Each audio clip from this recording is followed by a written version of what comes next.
ದಯಮಾಡಿ ತಾವು ಆಗಮಿಸಿರೋದೇ ಇನ್ನಷ್ಟು ಸಂತೋಷದ ವಿಚಾರ. ಸ್ನೇಹಿತರು, ನಿಮ್ಮ ಸ್ನೇಹಿತನ ಈ ಒಂದು ಪರಿಶ್ರಮದ ಬಗ್ಗೆ ಏನ್ ಹೇಳ್ತೀರಿ? ಎಲ್ಲರಿಗೂ ನಮಸ್ಕಾರ. ಹೆಚ್ಚಿಗೆ ಸಮಯ ತಗೊಳ್ಳಲ್ಲ, ಯಾಕಂದ್ರೆ ಎಲ್ಲರ ಸಮಯ ಅಮೂಲ್ಯ, ಮಾಧ್ಯಮ ಮಿತ್ರ ಸಮಯ ಇನ್ನೂ ಅತ್ಯಮೂಲ್ಯವಾಗಿರೋದ್ರಿಂದ 2 ನಿಮಿಷಗಳಲ್ಲಿ ನಾನು ಮಾತನ್ನು ಮುಗಿಸ್ತೀನಿ. ತಾರಕಾಸುರ ಚಿತ್ರದ ಒಂದು ಪೋಸ್ಟರ್ ನೋಡಿದೆ ನಾನು. ಗಣೇಶ್ ರಾವ್ ಅವರು ಸುಮಾರು ಸಿನಿಮಾಗಳು ಮಾಡ್ತಾನೆ ಇರ್ತಾರೆ, ನಮ್ಮೆಲ್ಲ ಗೊತ್ತಿರೋ ಹಾಗೆ. ಸೊ ಅವರು ಹೆಚ್ಚು ಕಡಿಮೆ ನಾವು ವಾರಕ್ಕೆ 1 ಅಥವಾ 2 ವಾರಕ್ಕೆ ಸಿನಿಮಾ ನೋಡಿದಾಗ ಪ್ರತಿ ಚಿತ್ರದಲ್ಲಿ ಅವ್ರು ಇದ್ದೇ ಇರ್ತಾರೆ, ಅವ್ರದ್ದು ಯಾವುದೋ ಒಂದು ಪಾತ್ರ ಇದ್ದೇ ಇರುತ್ತೆ.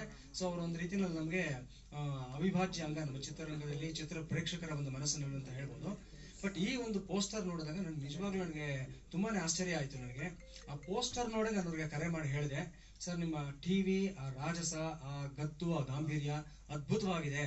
ಈ ತರದ ಒಂದು ಪೌರಾಣಿಕ ಚಿತ್ರ ಇವತ್ತಿನ ಕಾಲದಲ್ಲಿ ಒಬ್ರು ಮಾಡೋದಕ್ಕೆ ಪ್ರಯತ್ನ ಮಾಡ್ತಾ ಇದ್ದಾರೆ, ಅದೇ ಒಂದು ದೊಡ್ಡ ವಿಚಾರ ಅಂತ ನಾನು ಅವ್ರಿಗೆ ಮುಕ್ತ ಮನಸ್ಸಿನಿಂದ ಹೇಳಿದೆ. ಟ್ರೈಲರ್ ನೋಡಿದ ನಂತರ ನನ್ನ ಮನಸ್ಸಿನಲ್ಲಿದ್ದಂಥ ಭಾವನೆ ಇನ್ನಷ್ಟು ಬಲವಾಗಿ ಬೇರೂರಿದೆ. ನಾನು ಒಂದೇ ಮಾತನ್ನು ಹೇಳಬಲ್ಲೆ, ಸರ್ ನೀವು ಮಾಡಿರ್ತಕ್ಕಂಥ 332 ಚಿತ್ರಗಳ ತೂಕ ಒಂದಾದ್ರೆ ಈ 333ನೇ ತಾರಕೇಶ್ವರ ಚಿತ್ರ ತೂಕನೇ ಬೇರೆ ಆಗಿರುತ್ತೆ ಸರ್. ಯಾವುದೇ ಅನುಮಾನ ಇಲ್ಲ. ಅದ್ಭುತವಾದಂತಹ ಸಾಲುಗಳು ಸರ್, ಸಿಗದಂತ ಮಾತು. ಎರಡನೇ ಮಾತು ಹೇಳ್ತೀನಿ ನಾನು. ಒಂದು, ಈ ಚಿತ್ರ ಮಾಡಿದಾಗ ದುಡ್ಡು ವಾಪಸ್ ಬರ್ತಾ ಇಲ್ವಾ ಅನ್ನೋ ಗೊಂದಲ ಇರುತ್ತೆ. ಅದನ್ನ ಪಕ್ಕದಲ್ಲಿಟ್ಟು ನೀವು ಚಿತ್ರ ಮಾಡಿದೀರಾ. ಆದ್ರೆ ಟ್ರೈಲರ್ ಬಿಡುಗಡೆ ಮಾಡಿರ್ತಕ್ಕಂಥದ್ದು ಇವತ್ತು ನೀವು ಆಶ್ವೇಜ ಕೃಷ್ಣ ಏಕಾದಶಿ, ಇದನ್ನ ರಮಾ ಏಕಾದಶಿ ಅಂತ ಕರೀತಾರೆ. ರಮಾ ಅಂದ್ರೆ ಲಕ್ಷ್ಮಿ, ನಿಮ್ಗೆಲ್ಲ ಗೊತ್ತಿರತಕ್ಕಂಥದ್ದು. ಪೂರ್ವ ಫಲ್ಗುಣಿ ನಕ್ಷತ್ರ ಯಾವುದು? ಶುಕ್ರನ ನಕ್ಷತ್ರ. ಶುಕ್ರ ಅಂದ್ರೆ ಅಷ್ಟೇ ನಮಗೆ ಕಲೆಗೆ ಪೂರಕವಾಗಿರ್ತಕ್ಕಂಥ ನಕ್ಷತ್ರ. ಸೊ ಇಂತಹ ಒಂದು ಸುದಿನದಲ್ಲಿ ನೀವು ಟ್ರೈಲರ್ ರಿಲೀಸ್ ಮಾಡಿದ್ದೀರಾ, ನಿಶ್ಚಯವಾಗಿ ನಿಮ್ಗೆ ಲಕ್ಷ್ಮೀ ಕಟಾಕ್ಷ ನಿಮ್ಗೆ ಬಂದೇ ಬರುತ್ತೆ, ಯಾವುದೇ ಅನುಮಾನ ಇಲ್ಲ. ಕೊನೆಯದಾಗ ಒಂದು ಮಾತು, ಇಂತಹ ಚಿತ್ರಗಳಿಗೆ ಪ್ರೇಕ್ಷಕರು, ವಿಮರ್ಶಕರು, ವಿತರಕರು, ಪ್ರದರ್ಶಕರು, ಮಾಧ್ಯಮ ಮಿತ್ರರು ಎಲ್ಲರ ಸಹಕಾರ ಬೇಕು. ಅದರ ಜೊತೆಯಲ್ಲಿ ಸರ್ಕಾರದ ಸಹಕಾರವು ಸಹ ಅತ್ಯಂತ ಅವಶ್ಯಕವಾಗಿ ಬೇಕಾಗಿರ್ತಕ್ಕಂಥದ್ದು.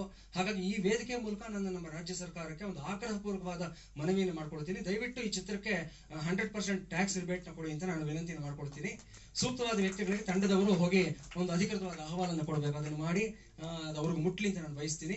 ಚಿತ್ರತಂಡ ಗೆಲ್ಲಲಿ, ನಿಮ್ಮ ಬ್ಯಾನರ್ ನಿರಂತರವಾಗಿ ಸ್ಥಿರವಾಗಿ ಬೇರೂರಲಿ, ಚಂದ್ರಮಾನದಲ್ಲಿ ನಿರಂತರವಾಗಿ ನಿಮ್ಮ ಬ್ಯಾನರ್ ನಿಂದ ಈ ತರದ ಚಿತ್ರಗಳು ಬರ್ತಾ ಇರಲಿ, ನಮ್ಮನ್ನು ತೊಡಗಿಸ್ಕೊಳ್ತಾ ಇರಲಿ. ಒಂದೇ ಒಂದು ಮಾತು ಕೊನೆಯದಾಗ ಹೇಳಬೇಕು, ಈ ಚಿತ್ರವನ್ನ ಪ್ರೇಕ್ಷಕನಾಗಿ ನಾನು ಎಂಜಾಯ್ ಮಾಡ್ತೀನಿ, ಯಾಕಂದ್ರೆ ನನಗೆ ತುಂಬಾ ಇಷ್ಟವಾಗಿರ್ತಕ್ಕಂಥ ಜಾನರ್ ಇದು. ಹಾಗಾಗಿ ಈ ಯಂಗ್ಸ್ಟರ್ಸ್ ಎಲ್ಲ ಇವತ್ತು ನೆಟ್ಫ್ಲಿಕ್ಸ್ ನಲ್ಲಿ ಬಿಂಜ್ ವಾಚಿಂಗ್ ಅಂತ ಹೇಳ್ಕೊಂಡು ಇದನ್ನೆಲ್ಲ ನೋಡ್ತಾ, ವೆಬ್ ಸೀರೀಸ್ ನೆಲ್ಲ ದಿನಗಟ್ಟಲೆ ನೋಡ್ತಾ ಇರ್ತಾರೆ. ಆ ಪ್ರಕಾರ ಪೌರಾಣಿಕ ಚಿತ್ರಗಳನ್ನ ನಾವು ಮ್ಯಾರಥಾನ್ ತರ ನೋಡ್ಕೊಂಡು ಬೆಳೆದಂತವ್ರು ನಾವು. ಸೊ ಹಾಗಾಗಿ ಪೌರಾಣಿಕ ಚಿತ್ರವನ್ನ ಬರೀ ಯೂಟ್ಯೂಬ್ ಟಿವಿಗಳು ಮಾತ್ರ ಸೀಮಿತವಾಗಿದೆಯಲ್ಲ ಅಂತ ನಾವು ಗಾಬರಿ ಪಟ್ಟಂತ ಸಮಯದಲ್ಲಿ ಚಿತ್ರಮಂದಿರದ ಒಂದು ಚಿತ್ರ ಬರ್ತಾ ಇದೆ. ಈ ಮಿಲೇನಿಯಂ ಪ್ರಾರಂಭದಲ್ಲಿ ಡಾಕ್ಟರ್ ರಾಜ್ಕುಮಾರ್ ಅವರು ಭಕ್ತಾಂಬರೀಷ ಚಿತ್ರ ಮಾಡ್ಬೇಕಂತ ತುಂಬಾ ಪ್ರಯತ್ನ ಪಟ್ಟರು. ಕಾರಣಾಂತರಗಳಿಂದ ಅದು ಆಗ್ಲಿಲ್ಲ. ಅದು ಆಗದೆ ಇದ್ದಿದ್ದು ಚಿತ್ರರಂಗದ ದುರಾದೃಷ್ಟ, ಪ್ರೇಕ್ಷಕರ ದುರಾದೃಷ್ಟ. ಅದಾದ್ಮೇಲೆ ಇಷ್ಟು ದಿನಗಳ ನಂತರ ಒಂದು ಪೂರ್ಣ ಪ್ರಮಾಣದ ಒಂದು ಪೌರಾಣಿಕ ಚಿತ್ರ ತೆರೆಗೆ ಬರ್ತಾ ಇದೆ ಅಂತಂದ್ರೆ ನಿಜಕ್ಕೂ ನಾವೆಲ್ಲರೂ ಸಂತೋಷ ಪಡಬೇಕಾಗಿರ್ತಕ್ಕಂಥ ವಿಚಾರ. ಪ್ರೇಕ್ಷಕನಾಗಿ ಚಿತ್ರವನ್ನ ನಾನು ಆನಂದಿಸ್ತೀನಿ, ಒಬ್ಬ ಕಲಾವಿದನಾಗಿ ಅಸೂಯೆಯಿಂದ ನೋಡ್ತೀನಿ. ನನಗಿಂತ ಪಾತ್ರ ಸಿಕ್ಕಿಲ್ವಲ್ಲ ಅಂತ ಅಂದ್ಬಿಟ್ಟು ಮುಂದಿನ ದಿನಗಳಲ್ಲಿ ಬಹುಶಃ ಸಿಗಬಹುದು. ಆದ್ರಿಂದ ಹೊಟ್ಟೆ ಕಿಚ್ಚಿಂದ ನಿಮ್ಮನ್ನು ಮೆಚ್ಕೊಳ್ತಾ ಇದ್ದೀನಿ ಸರ್. ಧನ್ಯವಾದಗಳು. ಒಳ್ಳೇದಾಗ್ಲಿ ಇಡೀ ತಂಡಕ್ಕೆ. God bless you. Thank you sir.